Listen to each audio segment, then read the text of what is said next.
So thank you everyone for joining us. I won't say good afternoon because it's still 11 for this last panel focusing on evaluating technological innovations.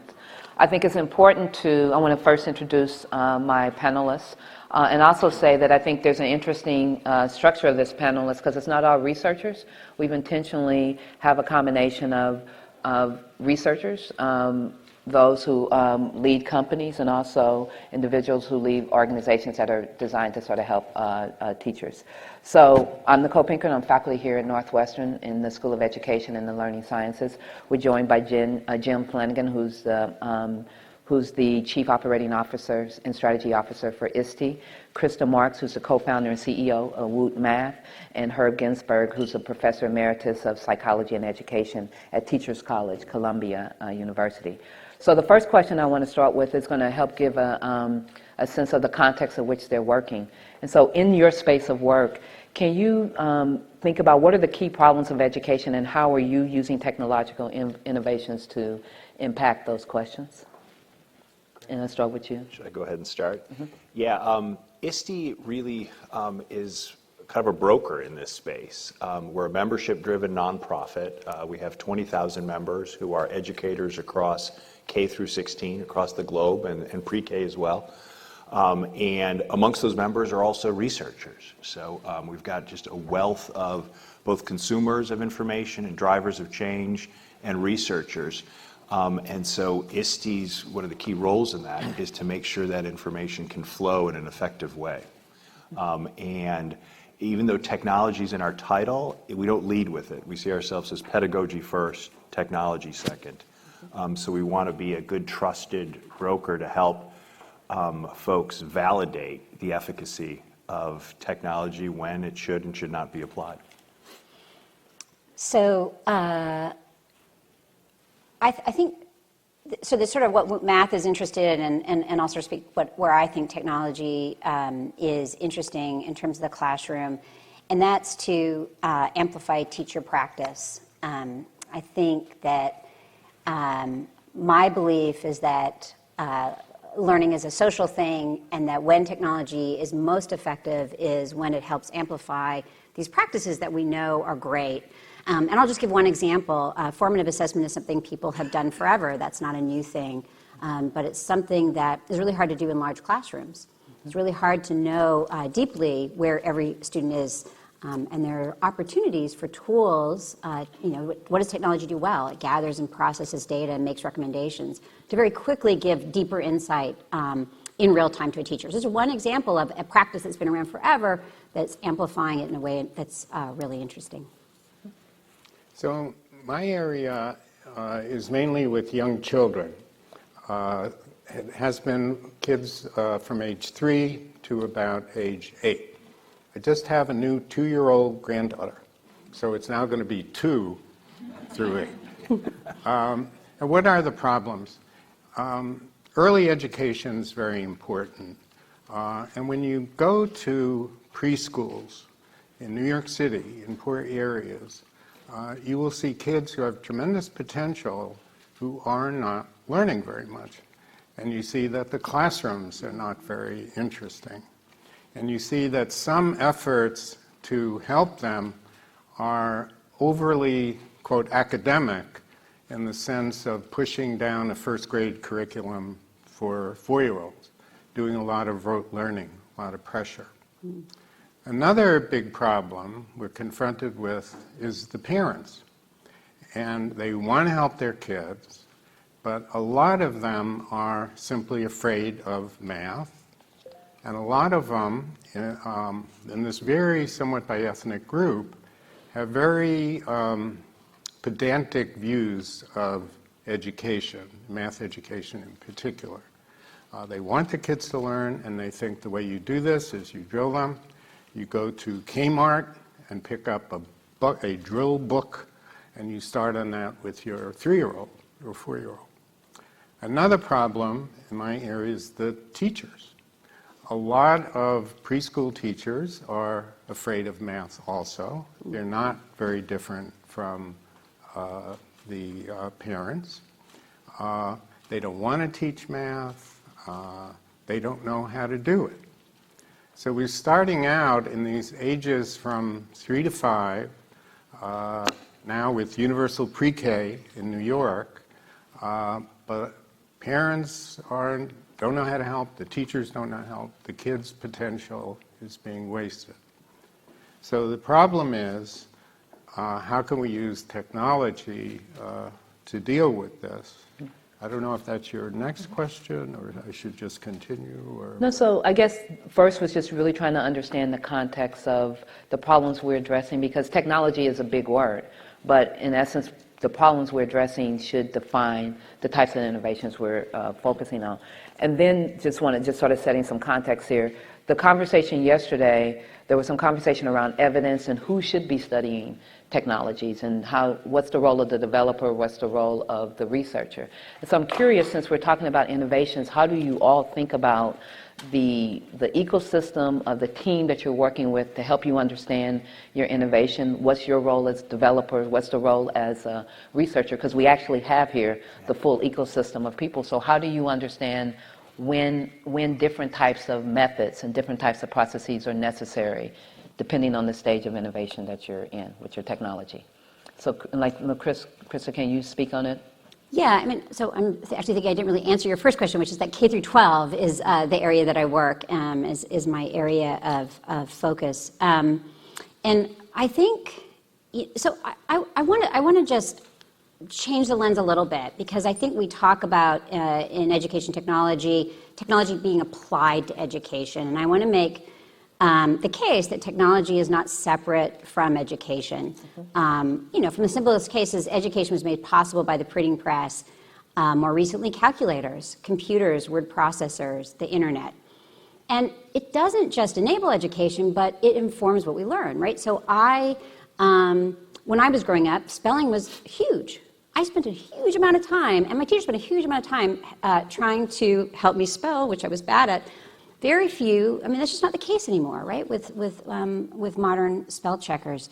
And so I think that the question is really, how do we take technology that exists and make sure that education is evolving so that students can be successful? And then I think what's really interesting is, can that new and existing technology help in terms of inequity? I am not a researcher or a statistician. I'm a serial entrepreneur and an engineer, and a long history of creating products.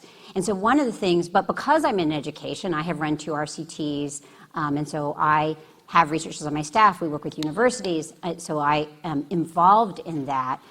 But having a foot a little bit in both places, I think 2 things strike me. One is that there's just a deep need. When I look historically at my background and the innovations that I've been part of or benefited from, most of them came from these very rapid iterations.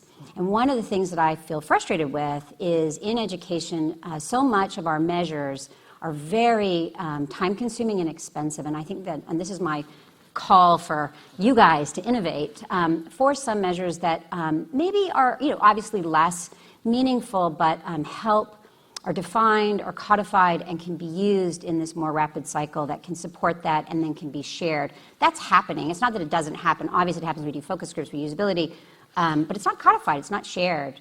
Pam talked about the continuum of evidence gathering, and I have such an affinity for that, but I don't think that some of the early, and Herb, you talked about it as well, right? The kinds of things of understanding why you do that. You do beautiful work. How do we share that, amplify your work, make that more broadly available? May I answer? Yes, let's do it. One piece of technology that people haven't spoken about so far is the video camera.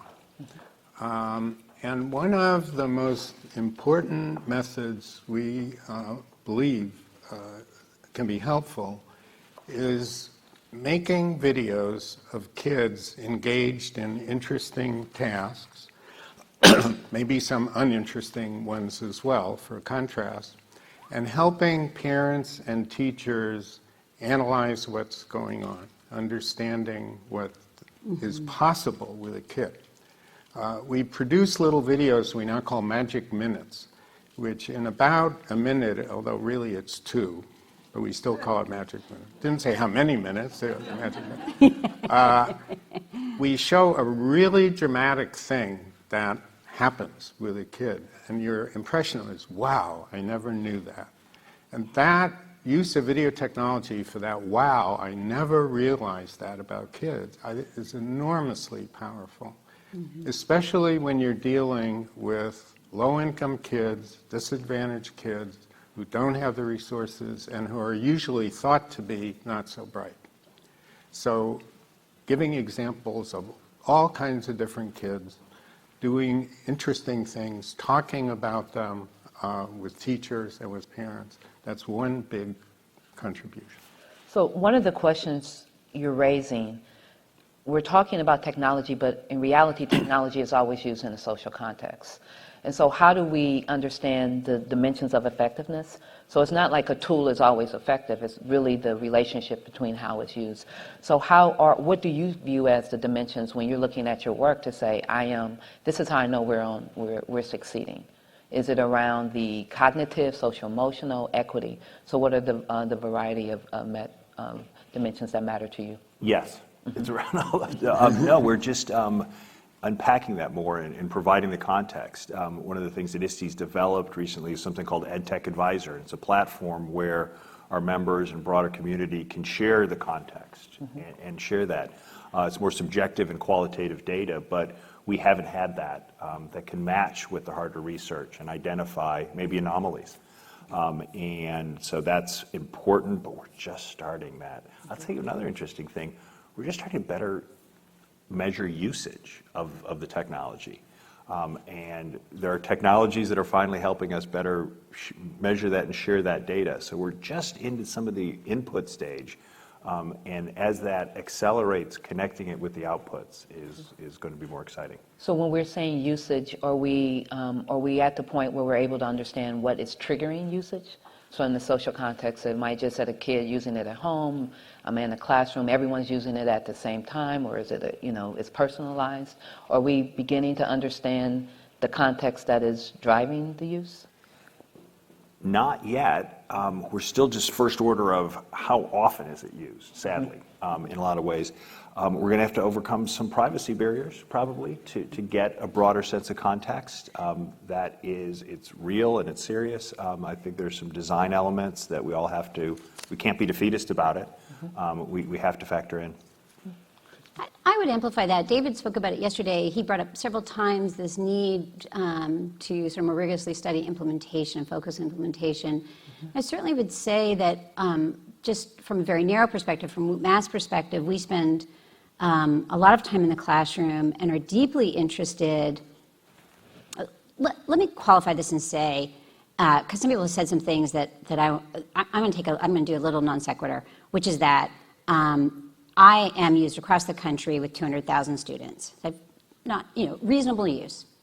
And I think districts do now say, is it evidence-based? I do not believe that I am seeing, other than some outliers, anybody looking at the evidence with any real fidelity. And so we've sort of given up, and combine that with that, a lot of evidence-based solutions are narrowly going after a topic. So for instance, we went after fractions. Can we move the needle of fractions? Work with the Rational Number Project, created a beautiful product that does just that. You go to a district and a district says, well, wait, I want something that does K through 12, right? I want broad, not deep, okay? So we've sort of given up in the fragmentation of that and instead gone to teachers. So how do teachers evaluate products? How do they value efficacy? And some of the things, and then so one of the ways we do that is we go in the classroom. And one of the most fascinating things is, does it engage their students? So that's really just a very proximal, interesting measure, right? Does it engage their students?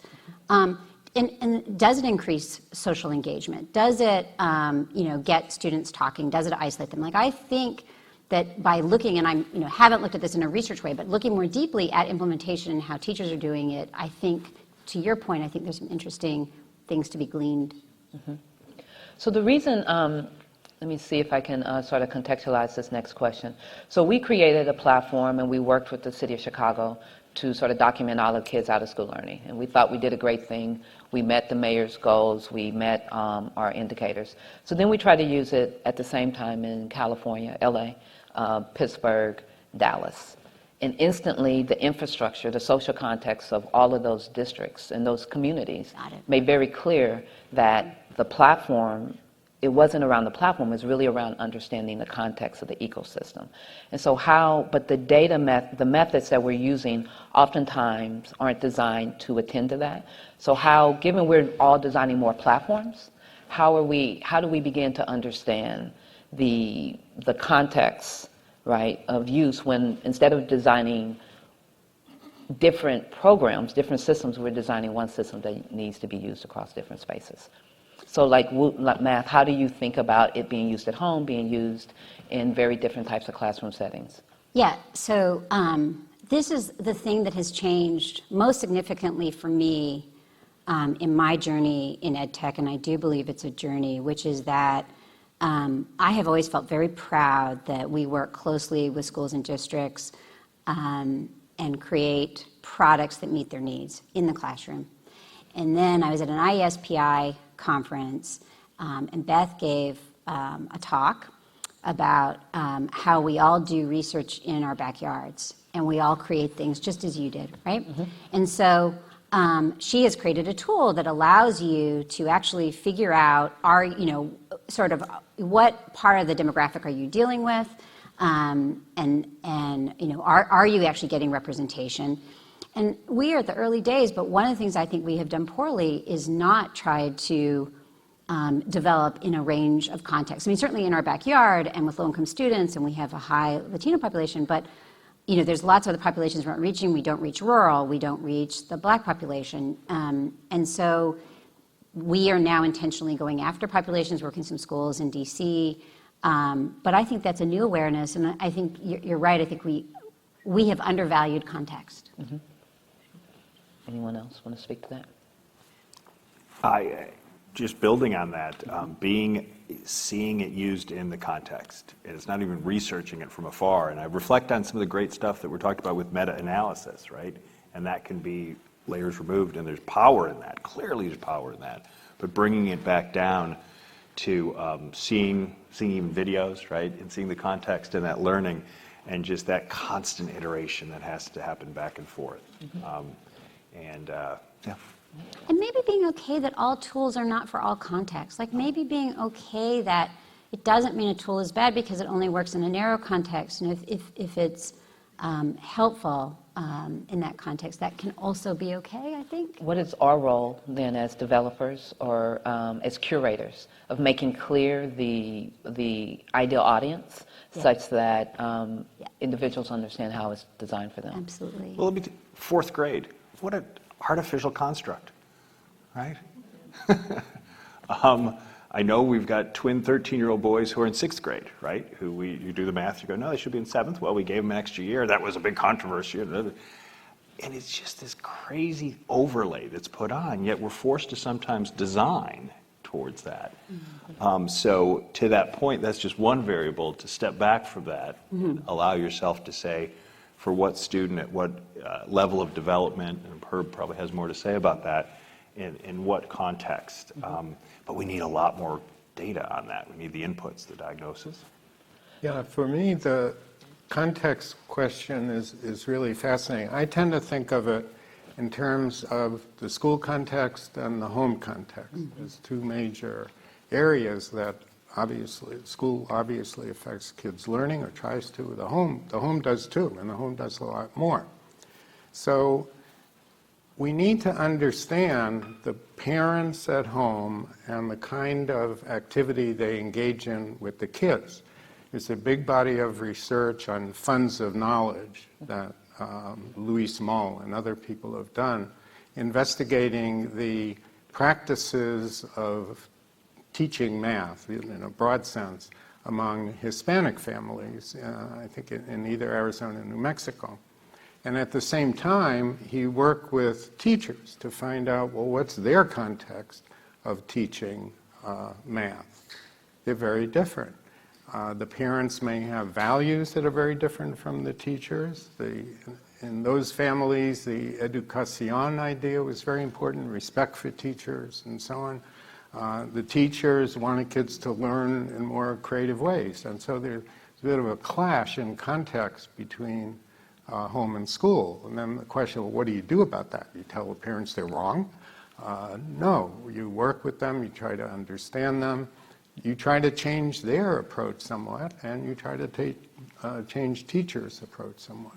So the home and school context is not considered very often with people, by people who develop math software, for example, where they tend to think of you have an individual kid with this piece of software, leave the kid alone, let him do his thing, and then he will learn. Right? So that's not a great model. You're bringing up two issues, personalization and socialization, but also connected with that is the fluidness with which, because of the technologies, learning is moving across spaces, right? So it's not just school.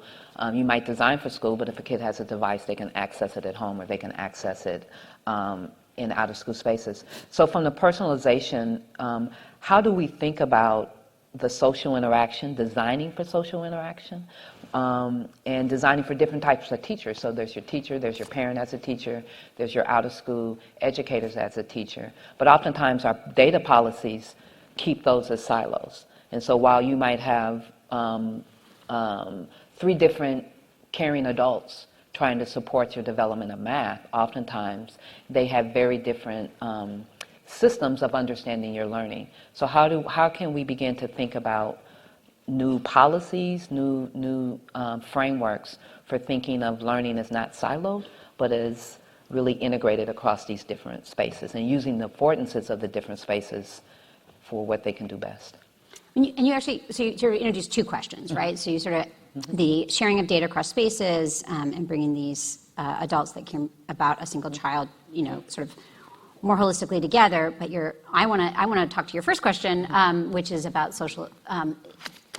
socialization and isolation. And I feel like we get way too caught up, for good reason, with technology as a screen. And I think we do not think enough innovatively about the uses of technologies that have nothing to do with a student staring at a screen. So I think that students are social, have always been social. In fact, our classrooms have become more social. When I was in school, and I suspect it's a lot true for you guys, a teacher spoke, we listened, we took notes. There was no group work, right? Group work has really become a core part of teaching. And so we've actually become more social. Students are social, and there's always been ways to facilitate that. I would go to board games. Board games facilitated a social interaction. There's wonderful opportunities for technology in the classroom to facilitate social interactions. One of the reasons teachers are reluctant to do group work is it's very hard to measure. It's messy. What happened there? Was there an outcome? Did it work? Technology can actually help with that. And so I feel like rather than saying, our focus is always like, oh, screens, students sitting by themselves, that's so sad. That, I'm trying, let's go beyond that, let's imagine beyond that. Maybe we're not there yet, but I think the opportunity there is so exciting and so great. So, yeah, I think of 2 kinds of things we can do to promote the socialization. One is technological. I had this fascinating experience where I developed an interactive math storybook for little kids. And an interactive math storybook, you have the words on the page, and they can be spoken automatically, right? And then you have various activities for the kids to do. Okay. So I was demonstrating this in one place. What did the parents do? They put the kids in front of the machine and left. They didn't want to do anything with it. They didn't have to because the machine read the story for them. Okay. So we have a very simple fix. We turn off the sound for the, saying the words. We disable that function. And actually I changed some of the words to get the parent more involved in asking the kids to do some things. So without the reading function, the parent has to read the book to the kid. And if you read the book and you build in these sort of cognitive questions, oh, how did the character know that this was the right answer, or something like that, you can go a long way to promoting the interaction.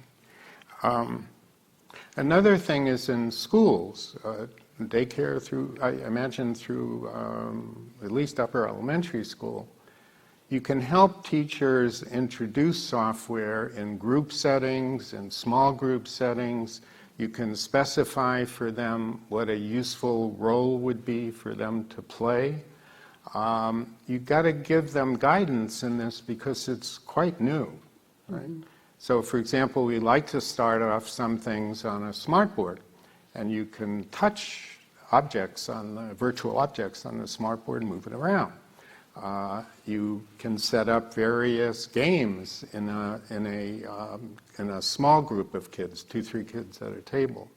So you need to actively encourage that kind of social interaction by helping the teachers and by making the product itself sort of force the interaction if you can.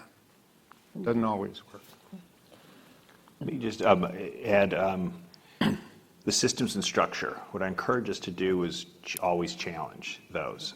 Just as I mentioned fourth grade earlier, earlier in my career I worked for a virtual school provider, and then later I was on the board of that virtual school. And since ISTE's 40 years old, but I feel like we're still brand new and confronting new challenges. So you would think by now, well, so the virtual school model, as many know, this public K-12 virtual school model in the U.S. is you have the choice. You can go to brick or mortar, or you can go to a virtual school. It's nice that it serves maybe 1 or 2% of kids and some unique needs. Doesn't serve all well. That's a lot of researchers have done a lot of work on that. It's important. But we still haven't solved, and there's no technical barrier to this. There's all other systemic and political. Why do you have to enroll in a separate school to get an out-of-school virtual experience, right? Why doesn't that learning extend? Why does the infrastructure of the system? Why can't, and we're not, Anant had pointed to all the systems, the technologies are there. So that's just an example, a point of frustration of where we have to keep pushing those barriers. And anything you can do to point your research to break those down would certainly help. But is that around, we don't have the frameworks for, or the models for understanding breaking down the silos and making more fluid learning spaces? Or do we have the models, but it's our sharing policies or policies in place that, create these silos? So I think about how, your Facebook and Pinterest, I can post to those sites from anywhere, whatever I'm doing. But from a learning platform for kids, what I'm doing out of school is not visible in school. What I do in school is not visible out of school. And to me, that's not about technologically what we can do. It's about our policies of thinking of school as one place, out of school as another place. And so how do we begin to break down those barriers such that the technological innovations can go with the kids as opposed to the kids having to get to the space where they can access some of those? I don't know if I agree that it's a policy issue. I think it's an appetite issue. I mean, I think you're making a big assumption that parents want to have that data, and maybe they do. I think modern life's really overwhelming, and you come from work and you're cooking dinner and then trying to get kids to bed and get homework done, and I think there's this sort of this idea that would be really great to have that fluidity. And is there really an appetite for it? Because if there's appetite for it, it seems like it would happen. So I don't think parents want data. I think what they want is the ability. We're talking about you pick up on Tinder and you can swipe. But what they want is I'm sitting down at dinner. What is the question I should be asking my kid? What is the out-of-school educator wants to know? Well, what do I really need to focus on in tutoring? And I think in that sense, I think our policies are not enabling the innovations that exist to connect in the ways in which we do in medical and other ways where the policies allow to connect. So, and I don't know if this is just in Washington, but there's an amazing company called Fresh Grade that's doing exactly that. And I'm sorry, because I actually thought you meant something else. And I think that's super interesting. So they literally have an app that, based on what the kid did during the day, says, ask your kid this. And it came from Lane Merrifield, who actually, he started the company, founded Club Penguin, and had his children. His children became teenagers, and around the dinner table, they didn't talk. So it's sort of like, getting a text message with a full sentence. And so it was born of what can I ask that be relevant to their day that would get us talking? And so Fresh Grade, I think, has been quite successful. So there's at least one example of an innovation that is happening, a startup that's going after that. And that might even be able to take Herb's videos and being able to push the right video at the right time for that parent in interaction with their kid. Anything from an ISTE perspective? I'd just say from a personal standpoint, it's how I learn all of my parenting is on YouTube, right? Whether it's soccer or just or fix anything in the house. So, yeah. Can I tell? I have a wonderful story that there's a professor, Joshi Shell, that was at a friend's home, another professor, and they were in the kitchen. They were so stumped that the fridge wasn't magnetic. It's still fridge. Why is it not magnetic? His child pulls out his phone, Googles it, and turns out, a lot of fridges have too high of a nickel content. And his kid turns to me and says, "What was it like growing up in the age of ignorance?" Right? Wow. Yeah. There's a huge challenge in reaching parents and teachers. I'm part of a group, consortium of people in a group called DREAM, D-R-E-M-E, .Stanford. You can get it. And our goal is to produce materials that can help parents, that's one project, and another help teachers understand kids' math, understand the math, understand something about teaching it, have activities they could do at home, and so forth. Actually, a Northwestern person, Cynthia Coburn, is one member of this group. We have wonderful people from all over the country, 11 or 12 of us. And we're doing this through a website, which you can get to, and you can see all of our materials, and it's all for free. And you can look at videos of kids doing interesting things with my commentary on it, for example. You can look at explanations of the math itself. You can look at activities that you could do at home. Our teacher education site is up and running now. The parent one is behind. It will be probably in the fall. So we want to find out, are people going to look at this? Are they going to download stuff? So clicks and simple things like that we're beginning to get right now, and people use Google Analytics. I don't do this myself, but it's possible to get all that. So we need to find ways of determining, are people actually using this? So we're about to begin some research next fall on trying to reach community college people, professors, about our materials, and then follow up with some of them about, how are they using it. So it's a fascinating area of research. How do we educate parents? How do we educate professors and teachers? I have to hop on that because, so I was at this PI, the IESPI conference, and I went to the poster session, and I was blown away by the interventions, the dramatic results, the innovation that researchers were doing, and, to a person, they have really, their struggle is how to get in the hands of more students. How do we make that research not be isolated? And there are so many, I was looking at Blueprint, Pam's website, and there's this beautiful information there. This sounds like an amazing resource. And no one's going there, right? If you look at your clicks, they're probably really sad. And so what I tell people all the time is that stop hanging your own shingle. We need to stop having our own shingles. I had a very interesting researcher that was appropriate to get girls interested in computing, and they were doing their own shingle, and I said, why don't you combine with the Girl Scouts? They're in every community, and they have a website, and be a little blob there. So I know it's not the only answer, because we all want a shingle. I got my own shingle. But there really are these opportunities for consolidation and for piggybacking on. It's why ISTE is so exciting to me, because ISTE is everywhere. Nobody, if I travel around schools in South Carolina, they have not heard of Digital Promise, they have not heard of EdSurge, but they've heard of ISTE and they love it. And so that's an amazing, exciting thing that I could piggyback and be a little, you can put Woot Math on ISTE's website. That would be awesome, Jim. No, I'm teasing. But, right, that's the kind of thing that you take your website, link it to ISTE, and now we get a lot more clicks. That is a great idea. Yeah. So to the question then, do folks want evidence-based products? So we do a lot of research, but are purchasers making decisions based off of the reports, what we're writing about the evidence, the quality of evidence of our products. And then what is the role of an organization such as ISTE for helping to create a better consumer audience for understanding how to think about the evidence related to the products that we give out? So yes, I think educators at all levels want evidence-based products. They're passionate, they're heroes in helping to drive student achievement and impact, right? So unfortunately, in the way of that, there's a lot of practice that's gone on. And educators are humans are biased. So overcoming all those biases, and you all know them better than I do, but it takes a lot of data. I learned it's not even data consumed individually, it's got to be data consumed as a group over a period of time.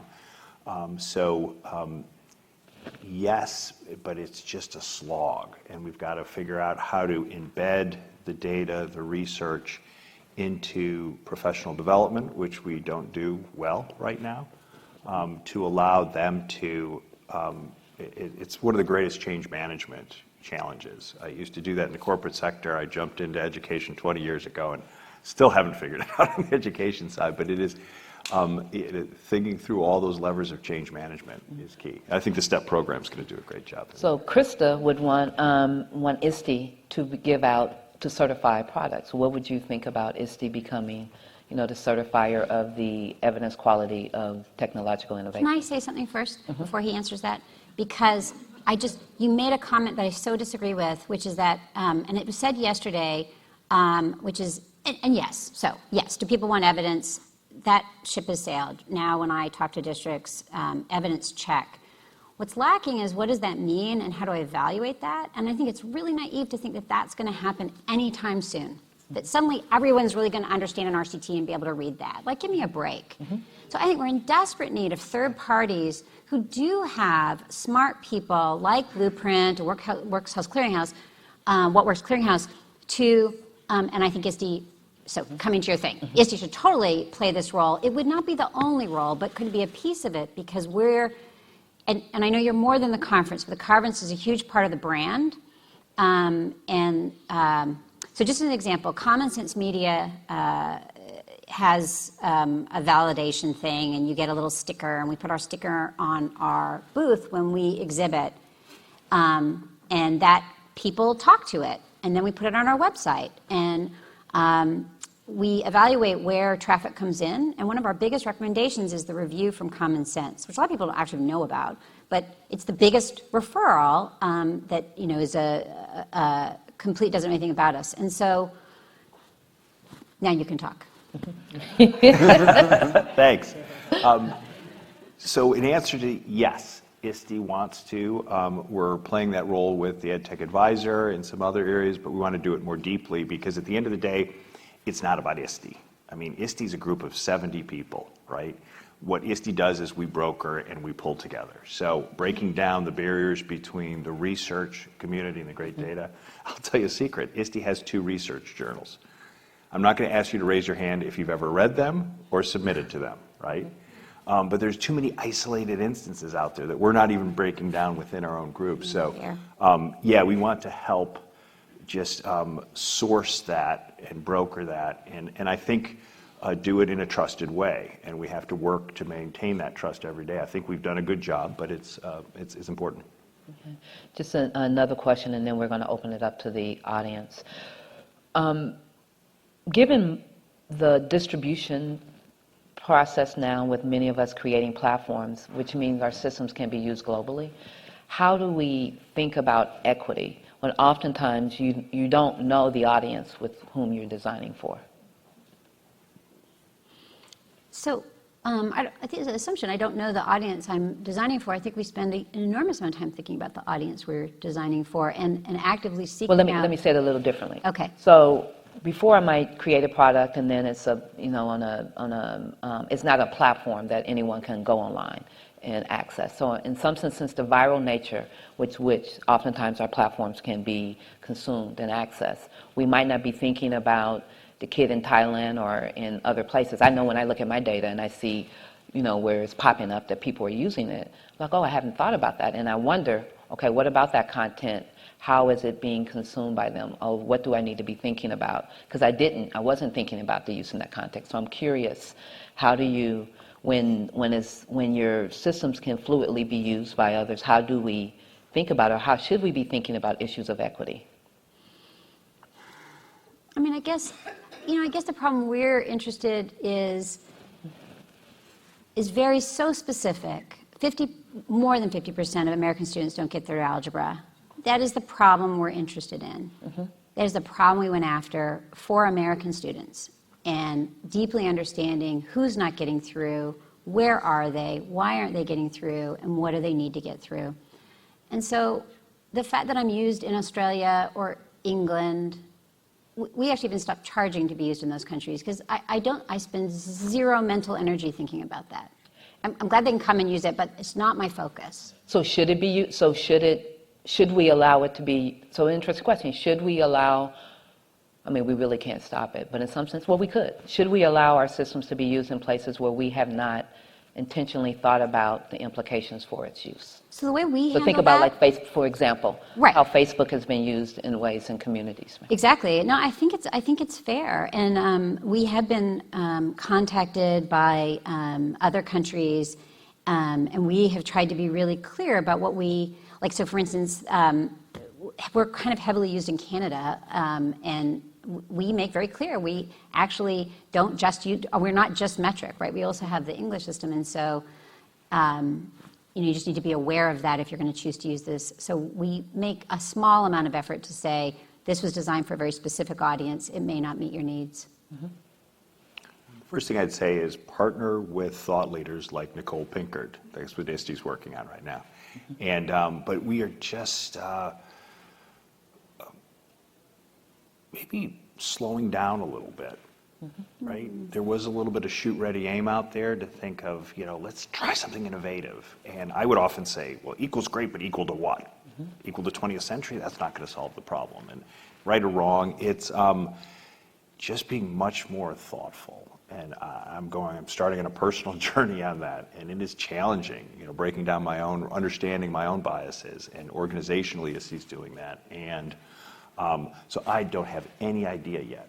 But and spending a lot of time on that journey, and it's exciting, scary but exciting. I think the issue is very interesting with young kids, and in the case of math software and other technologies, there's a lot of research on young children's mathematical thinking all around the world, and in general, I think it is really fair to say that there are cognitive universals in this area, and that the cultural variations are relatively minor. If that is the case, when we are creating software, we create stuff that we know will not be offensive to anybody, Right. or totally irrelevant. But often, if you have simple objects and animals and things like that, it can work all around the world. And of course, it's very easy then to change the language. That's trivial in the software. You get new sound files. So in general, I don't worry about it in the sense that I want to produce challenging and interesting software that I know kids around the world can use if it's introduced well. I also think, at least for math education, some of the things, just to piggyback on Herb's comment, like graphing calculators or digital manipulatives that need to be used as much as graphing calculators, are sort of language independent, and I think can be used without thought of context. That's a small number of things. Those are tools and not content, right? Right. I'm going to open up to the audience for questions. And I will say, as we're going for questions, I do think the context of, so math is probably one that's a little more universal. But if we were talking about other content areas, I would say that the equity issues as they play out across different communities and cultures matters more. Any questions for the audience? I just had a question. If you could talk about, I guess it's within the realm of procurement, where the use of kind of the technology in the classroom is balanced by something where the procurement in a district or in a system is everybody shall use, where there's really not very much emphasis on autonomy, as contrasted with the adoption and the use of selected technologies because individual people have chosen them because they, with their judgment, have found that that would be appropriate. So when you're seeing and working in systems, how can you help us understand when and under what circumstances decisions should be made kind of at the top, as opposed to when autonomy should be valued and decisions on what technologies should be used really at the local setting, in a way at the classroom and at the student level? Can I say something about that? One of the things we're trying to do here in Evanston, and it's given all kids have an iPad. And so trying to change the decision about the technology, what's on the iPad, from allowing the procurement department to come up with, here's five math apps, but putting all of those in the store, and then allowing youth to decide which one they're going to use in some sense. So you can use ST Math, you can use Khan. They're all there in some sense. So trying to have a stage level of procurement. So instead of just saying we're going to use the one, trying to give some choice to students, but bracketing that choice, constraining that choice by allowing the math department, if you will, to say these are the ones that we feel that are successful. So I do think there's an interesting, where technology can allow is more decision making at the point of choice for youth about what they want to use. Because at the end of the day, if you put something on my device, if I don't want to use it, I'm not going to use it. And what we have seen in trying to look at the use, so I would say there is one problem, is that oftentimes with, and particularly with the iPad, you now no longer can get that data back. So there's some interesting ways in which the methods that we need to understand how youth are using these devices, which systems they're using. Can we get to micro payments? So I pay a small fee, and then I get paid as a developer based on the use, as opposed to having to convince the district to pay this big fee up front, and then oftentimes they don't get any use. So I do think our methods can allow us to think a little differently about selection, but then also look at participation and use. Anyone else? I would say ditto to what you've said. The only thing I would add is we have a policy that when we do charge per student per year, and when a district renews, we credit any unused licenses. Oh, that's a...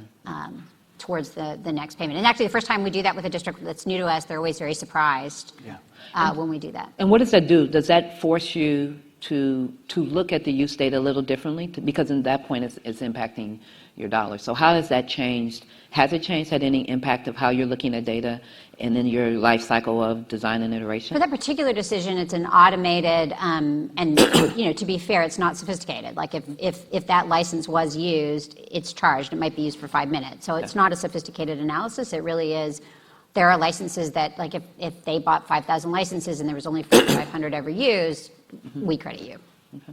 Yeah, I think it's a brilliant model. It's great. And I think all districts should require that, right? Get some skin in the game. And to build on the thing of the district should never do anything solely top down, because the most powerful force in the universe is teachers. This too shall pass, right? And so to get their engagement along the way, measure adoption along the way, if it's not getting adopted, it gets rolled out. But also allow some space where teachers can challenge and saying, I see what your criteria was, I see what the selection was, I still think this is better. Create some room for rapid cycle evaluation and let them challenge that status quo. Actually, I do want to say something else, Neil, because I think that the one thing that is, and I don't know the answer to this, but we're so fragmented in every district, it's its own fiefdom. And so I have districts that do a great job of curating and then giving choice, and that's the best model. Some that are very top down. But then you have this messiness that there are a lot of districts who aren't great at curating, and so the things they've curated aren't great. And I don't know the answer to that. Maybe it's that it should be a state level, but it frustrates me that so much of your life opportunity is limited to your geography still. So Herb, I know that you're doing this work in an academic context versus, and that's a different context as a developer. And I was wondering if you could speak to that. So I'm just thinking, like, you're not coming at this as like, I'm a developer and I have a business and I'm going to promote this, like Woot Math with Krista, right? But you're coming at it as I'm developing this slowly. And I've seen this with a lot of academics that are developing products or developing things that they don't necessarily have the skills to bring it to scale. Yeah. And yet often have really thoughtfully designed products, which might be in contrast sometimes to developers who come in from the outside without the same research base. And so I'm just wondering if you can reflect a little bit on that experience. I think it's very hard. I mean, I have to get money from federal agencies usually, so a lot of this work was funded by NIE and NSF. I have had grants also from foundations like Heising Simon, but I have to get all that and to produce this nonprofit making thing that I have access to technologists, to programmers and artists and so on in a very limited way compared with, say, Netflix or those big companies now that are doing this. So what I produce, I think, may be very conceptually interesting and could, quote, work in various senses, but it's not going to be as jazzy looking or perhaps as easily marketed, definitely not as easily marketed as through a big company. We need collaboration. Yes. And so I was recently approached by, I will not say which company, we have a big company that wants to upgrade a lot of its materials and introduce new math software. And we're still talking about it, but the deal would be that they would take the software I've developed, I would work with them on upgrading it, trying to fit it into their context, use some of the characters that they have from video and various things. So collaboration. The academic stuff is not going to work on its own, very rare for it to happen. Something like Logo, for example, started at MIT in academic context, but Papert made an effort to not commercialize it, but to make it more popular. Or like Scratch is a more recent example. Mitch Resnick has done this. He has, people all over the country working with it. But he probably cannot reach the size audience that a commercial publisher Herb, it's interesting. Scratch is transitioning to be standalone, and it's the challenge that a lot of the startups have is how do you, and everything's a startup, right? Yeah. Then how do you scale? And part of you have to know at the beginning. So we've done some technologies, and the challenge is when you go talk to someone to get the next round, to get funding that's not from research labs, the first thing they ask is, who have you talked to about your innovation? Who have you shared it with? And as academics, what we're supposed to do is share and talk about and make visible. Yeah. And so there's something messed up in the process that we have to think about. And oftentimes we're not the best people to take something always to completion. So the models aren't exactly right yet, and I think there has to be some intentional conversation because there's phenomenal technologies and products that have been developed and are used in academic settings that don't make it out of here because there isn't also the incentive to do that. The incentive, if I'm not even tenured, for me to then go spend time to take this innovation and take it to the next level. Right. is just not in place. So I think there's some need to have some intentional conversation around this. Yeah, one other response to Beth's thing. One thing I've learned along the way is how little commercial developers know about kids and math learning and values about education. Present company excluded. No, but seriously, I've consulted with people developing software, well-known places, and honestly, they haven't a clue about how kids learn and what the math is like that kids ought to learn. Their motivation is financial, and they tend to think of this stuff, games, we're going to have jazzy games. Maybe not so much violence anymore, but we're going to have exciting games, and it should be much... Or even worse, it's a worksheet, and then for doing the worksheet, you get to play the space game.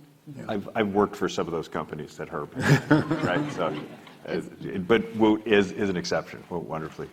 But I want to give a quick point of some of the change going on, and it goes back to Wendy's work, right? I had the opportunity, I went to Kellogg ages ago. I could never get in now, but it's great to still be affiliated. And these brilliant young students who were interested in making a difference. So connecting with them, most of them had Teach for America backgrounds. So to see that synergy start to happen, I'm really excited about. And we're also hiring a lot of them at ISTE. It's just it's an exciting time. Can I say two quick things? One is, I think in terms of transferring research to scale in the marketplace, MIT has done an extraordinary job, and I think there's things that can be leveraged and learned from what they've done there. It has a dark side too. It's not perfect. And then the other thing that I just want to say about Herb that he didn't say, I'm so shocked that you didn't say, is he keeps inspiring graduate students to graduate and create companies. One of my favorite early learning math companies is Teachly. 3 of his graduate students graduated and started it. And so in some ways your ideas are going to scale and being commercialized indirectly as well. Yeah. I should have mentioned that. Yeah. Okay, and I would want to end, we're about to end this panel. I think one of the challenges, to your point, that we need to think about is if our innovations in academia aren't making it out into the wider place, we do need to begin to understand how to have better partnerships with the for-profit to be able to get the data in. Yeah. So if we even think about learning systems, I've seen way too many situations where junior researchers end up in, or graduate students have to go into the companies to actually get access to the data to understand, which oftentimes they don't come back out. And so there's an interesting, if we're trying to understand the impact of social learning, I mean, Facebook, you got to be in Facebook. And so I think there's a barrier if we're not, the barrier in the relationship between academia and educational developers, particularly around developing methods and research around understanding the learning that's taking place, that we have to begin to address. But with that, it's 12 o'clock. So thank you for being on this panel. Thanks, Nicole. Appreciate it. Thank you.